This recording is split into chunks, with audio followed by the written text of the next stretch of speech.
Magandang araw! Ngayon ay andito kami sa parokya ni San Diego de Alcala, located dito sa Polo, Valenzuela. This is my first time na pumunta sa church na ito.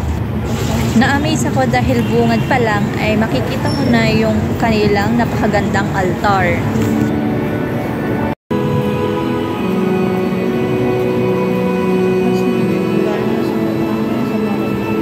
So yun nga, kasama ko ngayong aking tita.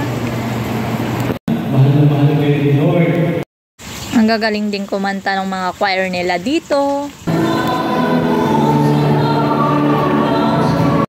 So yun, after ng mass is umuwi na din kami ng tita ko. So yun lang.